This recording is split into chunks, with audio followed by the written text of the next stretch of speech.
조합제TV 시청자 여러분 안녕하십니까. 지난 주말 평양을 방문한 폼페이오 미국 국무장관이 오늘 기자들과 만나가지고 북한이 지난 5월에 폭파했던 풍계리 핵실험장과 동창리 미사일 발사장을 전문가들이 방문할 것이다. 핵사찰단이라는 표현을 썼습니다. 그러면서 그 방북 절차를 지금 논의하고 있다. 라면서 비핵화의 실질적 조치가 시작된 것처럼 그런 뉘앙스를 풍기는 이야기를 하고 있습니다. 그리고 트럼프 김정은 회담이 두 번째 회담이 이루어질 것이다. 그러니까 북한과 협상이 잘 되고 있다 하는 식의 이야기를 하는데, 내어놓은 합의라는 것은 기껏 해가지고 이미 한번 써먹었던 풍계리 핵실험장은 지난 5월 말에 기자들만 불러가지고 폐쇄를 해버렸습니다. 그런데 폭파했는데 그때 전문가를 부르기로 했다고 문재인 대통령한테 이야기를 했는데 전문가는 부르지 않았습니다. 기자들만 불러서 했습니다. 그리고 동창리 미사일 발사대, 고정 발사대죠. 이거 해체는 별 의미가 없습니다. 왜냐하면 북한은 이제는 미사일 발사를 할 때 어디에 고정시켜 가지고 발사하지 않습니다. 미사일 발사 차량이 있습니다. 바퀴가 16개, 18개 달린 한 200톤 나가는 거대한 발사 차량을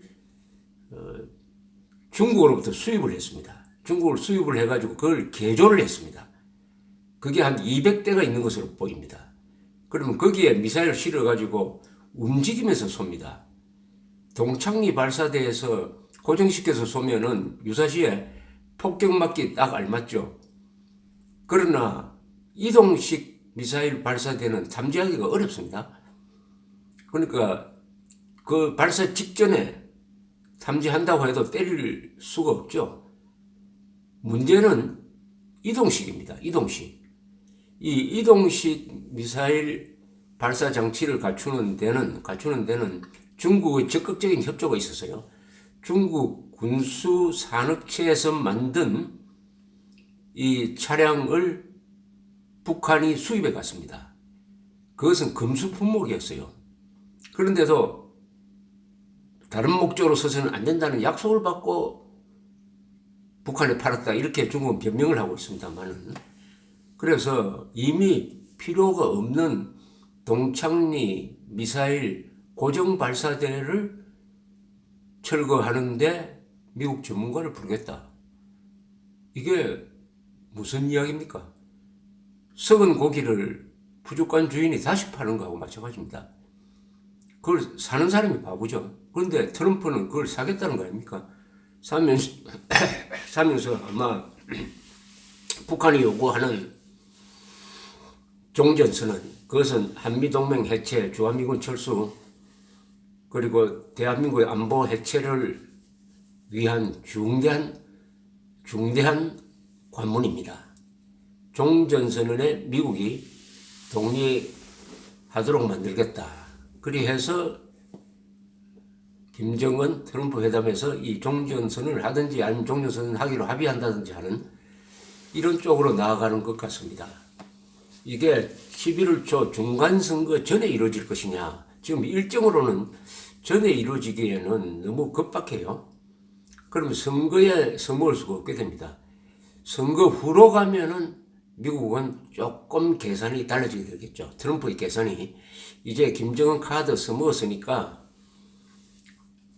2020년 재선을 노리는 선거까지는 아직 2년 시간이 있으니까 좀 사무적으로 드라이하게 북핵 문제를 다뤄야 되겠다, 이런 식으로 돌아설 수가 있습니다만은, 선거 전에 이루어지면은 또 트럼프가 김정은이 판 함정에 빠져가지고 중대한 양보, 미국으로서는 중대하지 않을 수가 있지만은 한국 국민으로서는 중대한 양보, 즉 종전선언에 합의할 가능성이 있습니다. 트럼프는 좀 비참한 상태에서 김정은에게 끌려다니고 있습니다. 김정은과 사랑에 빠졌다는 이야기까지 했습니다. 김정은을 인권 탄압자 또는 리틀 로켓맨이라고 조롱하면서 가만히 있지 않겠다고 하던 게 바로 작년인데 이제는 김정은과 사랑에 빠졌다는 말을 합니다. 김정은과 사랑에 빠졌다는 말은 히틀러나 스탈린과 사랑에 빠졌다는 말과 다르지 않습니다.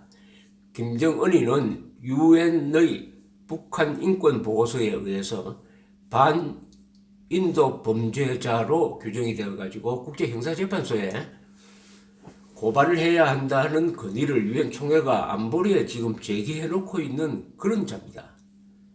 그런 자와 사랑에 빠졌다라고 이야기를 하고 문재인 대통령도 뭐 친구 사이, 연인 사이와 같은 이런 비유를 써가면서 하고 있습니다. 문재인 대통령 그러면 애인을 두 사람 데리고 있다는 이야기인데 문재인, 트럼프. 아무리 농담이라도 정치적 농담이라도 트럼프의 이 말은 지나칩니다. 그렇게 함으로써 지금 세계에서 가장 긴급한 인권 문제인 북한 인권 유린 사태, 이것은 나치 독일의 유대인 학살과 똑같은 그보다 더 정도가 심한 또 장기적인 인권 탄압 사태에 눈을 감고 있습니다. 인권에 눈을 감으면서 동시에 사실상 북한의 핵 보유국 인정으로 가는 길을 지금 걸어가면서 트럼프는 사랑에 빠졌다느니 북한 주민이 김정은을 진정으로 사랑한다느니 김정은이가 대단한 지도자라느니 하는 칭찬을 이어가고 있습니다. 이 말빚을 언젠가는 갚게 될 것인데 문제는 그 갚는 방법이 대한민국의 국가 이익과 국민의 안전을 희생시키는 방법으로 갚게 될 가능성이 있습니다. 대한민국이 희생되고 있는 구도입니다. 지금 핵 문제 해결 과정에서 문재인, 김정은, 트럼프가 삼각 결탁관계를 이룸으로써 결과적으로는 대한민국 5천만 국민들의 생명과 재산과 자유가 희생되는 구도로 지금 달려가고 있습니다. 여기에 브레이크를 걸기를 한국인들이 바랐던 트럼프마저 앞장서서 그 길을 질주해 가고 있습니다. 북한이 핵을 포기하려고 진정으로 마음먹었다면 방법은 간단합니다. 우리가 이런 핵시설과 이런 미사일과 이런 핵폭탄을 갖고 있다라고 신고를 해야 됩니다. 그 신고를 접수하고 나서 IAEA라든지 국제사찰단에 들어가서 그 신고가 정확한지 여부를 가려내야 합니다. 그런 행동은 하지 않고 엉뚱하게 이미 다 써먹었던 카드를 다시 꺼내가지고 썩은 고기를 팔듯이 내어놓았는데 트럼프가 이걸 받아버렸습니다. 그래서 이게 무슨 성의가 있는 것처럼 해가지고 사찰단을 보낸다는 거 아닙니까? 그러면은 트럼프는 그걸 가지고 또 지금 진전이 이루어지고 있다 이렇게 이야기할 것입니다. 유해송환, 미군 유해송환은 과거에도 계속 되었던 것인데 김정은 만난 다음에 유해송환이 오니까 이것도 김정은이가 선의를 가지고 선물을 준 것처럼 자기 공으로 칭찬을 하고 있는 트럼프입니다. 국방부 국장이 자랑할 일을 대통령이 하면서 미국 대통령이 꼭 지켜야 할 자유의 가치, 인권의 가치, 법치, 정의 이런 것을 다 포기하고 있습니다. 일종의 악의 축이라고 그럴까요? 악의 축이 지금 형성되고 있습니다. 악의 축이. 그 악의 축 속에 트럼프가 들어갔다는 게 참 비극적인 것이죠. 세계에서 미국이란 나라는 특별한 위치에 있었습니다. 건국 때부터 미국은 토마스 제퍼슨이 작성한 1776년의 미국 독립선언서에 이런 문장이 적혀 있었습니다. 인간은 평등하게 태어났으며 아무도 빼앗을 수 없는 권리를 가지고 있는 바, 즉 생명을 보존하고 자유를 누리며 행복을 추구할 권리를 가진다. 이것이 미국 독립선언서에 반영이 되고 그 뒤에 생긴 나라는 다 이 독립선언서의 이 귀절을 헌법에 넣습니다. 하나의 등대였습니다. 미국이라는 나라는 억압받는 세계인들의 등대 역할을 했습니다. 대한민국 헌법 제10조도 바로 토마스 제퍼슨의 독립정신과 맥을 같이 하고 있습니다. 모든 국민은 인간으로서의 존엄과 가치를 가지며 행복을 추구할 권리를 가진다. 이 토마스 제퍼슨의 정신에 따라서 트루만 대통령이 6.25 남침 소식을 듣자마자 벌컥 화를 내면서 그자들을 가만두지 않겠다.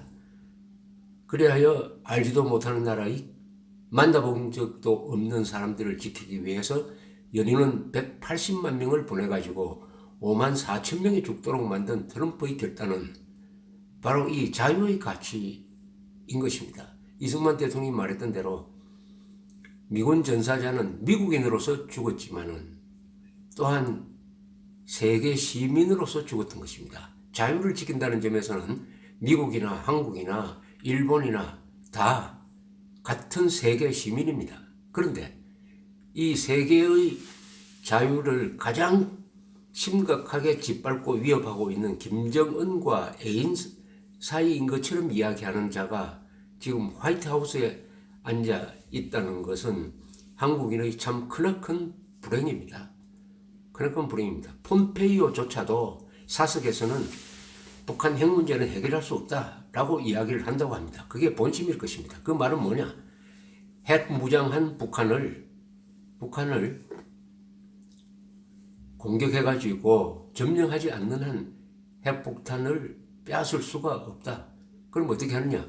미국을 타격하는 ICBM만 개발하지 못하도록 하고 그냥 핵 보유국으로 사실상 인정을 한다. 다만 중국과 밀착되지 않도록 견제를 하는 카드로서 먹는다. 이 정도의 계산을 가지고 있는 것 같습니다. 지금 김정은이가 바라는 것은 두 개죠. 이렇게 성의를 보인 척하면서 트럼프와 만나면은 대북 제재를 해제해달라고 할 것입니다.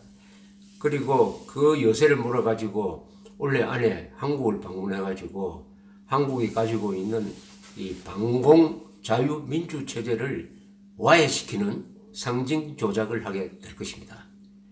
대한민국의 존립 근거는 반공입니다. 공산주의는 절대 악입니다. 이승만이 말했던 대로 공산주의는 호열자와 같습니다. 인간은 호열자와 같이 살 수가 없어요. 그런데 그 공산주의자인 김정은과 친구 사이인 것처럼 때로는 부하인 것처럼 행동하는 사람들이 지금 집권 세력의 속에 있습니다. 그러면서 국가보안법을 사실상 폐지하려고 합니다. 그것은 자신들의 행동이 언젠가는 국가보안법으로 단죄될 것을 두려워해가지고 미리 손을 쓰는 것이 아닌지 의심이 들 정도인 것입니다. 종전선언을 하려면은 문재인 대통령은 세 가지를 요구를 해야 됩니다. 종전이 되려면은 전쟁을 일으킨 김일성의 전쟁 범죄 행위에 대해서 인정하고 사과해야 됩니다. 그리고 납북자와 국군 포로를 보내줘야 합니다. 또한 핵 포기 없이는 종전선언 불가능하다. 핵 포기, 선 핵 포기 후 종전선언을 입장을 견제해야 합니다. 그러나 그렇게 하지 않고 있습니다. 그렇다고 국민이 가만히 있을 수는 없죠. 문재인 대통령은 국민의 모습입니다. 이 나라의 주인은 국민입니다. 주권은 국민으로부터 나오는 것입니다. 저 방송을 듣는 분들이 많으신데 댓글 쓰고 전화 걸고 집회에 나가고 하면서 와글와글 떠들어야 합니다. 민주주의 국가에서 시민은 행동하지 않으면 무시당합니다. 민주주의 국가에서는 반드시 거리로 나서야 의미가 있습니다. 1인 시위를 하든지 태극기 집회를 하든지 아니면은 1인 방송을 만들든지 댓글을 쓰든지 편지 쓰든지 전화 걸든지 해가지고 구체적 행동을 해야 합니다. 애국은 마음으로 하는 게 아닙니다. 지갑과 손발로 하는 것입니다. 그래야 자유를 지킬 수가 있습니다. 부지런해야 자유를 지킬 수가 있습니다. 모든 사람이 용감할 수는 없습니다. 그러나 모든 사람이 부지런할 수는 있습니다. 나라를 지키기 위해서, 가정을 지키기 위해서, 생명, 재산, 자유를 지키기 위해서는 부지런해야 할 의무가 있습니다. 감사합니다.